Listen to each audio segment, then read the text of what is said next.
அந்த சின்ன பையன் எதுவுமே காதலையே போட்டுக்காம 2 பாக்கெட்லையும் கையை விட்டுக்கிட்டு ஸ்டைலா கெத்தா தில்லா அப்படியே உள்ள போறான். ஒரு ஸ்டெப் எடுத்து வைக்கிறான், அந்த கால் அப்படியே சீறிக்கிட்டே நின்றுட்டு இருக்குது.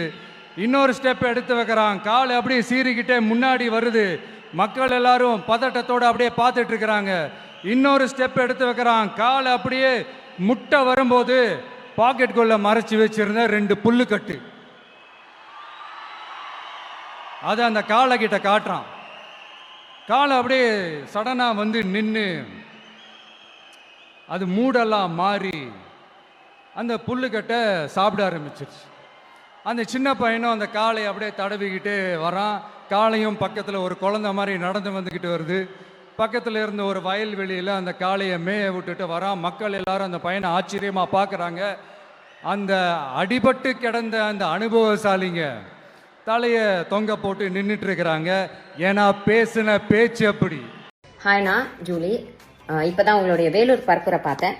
ஆஸ் யூஷுவல் இந்த பரப்புரையிலே ஒன்றும் இல்லைன்னு வச்சுக்கோங்க. இந்த ஜல்லிக்கட்டு காளையை பற்றின ஒரு குட்டி ஸ்டோரி ஒன்று சொல்லியிருந்தீங்கன்னா அதை கேட்டதுக்கப்புறம் என்னால் பேசாமல் இருக்க முடியல. நீங்கள் வாட்டுக்கு போகிற போக்கில் ஜல்லிக்கட்டு காளை நின்றுச்சு, அதுக்கு புல்லுக்கட்டை காமிச்சு ஒரு குழந்தை கூட்டிகிட்டு போய் ஓரமாக விட்டுச்சு அப்படின்னு சொல்லிட்டு போயிட்டே இருப்பீங்க. உங்களோட கட்சியில் இருக்க பாதி பேர் மைனர் ஆளுங்க. நானும் போய் புல்லுக்கட்டை காட்டுறேன்னு சொல்லி ஏதாச்சும் ஒன்று கணக்கு ஆயிடுச்சுன்னா என்னென்ன பண்ணுறது? 50-50ஆவே இருக்கட்டும்னே, 500 ஆக்கிடாதீங்க. கஷ்டப்பட்டு எல்லாரும் போராடி ஜல்லிக்கட்டு பெர்மிஷன் வாங்கி வச்சிருக்கோம். இன்னைக்கு அது ப்ராப்பராகவும் நடந்துட்டு இருக்கு.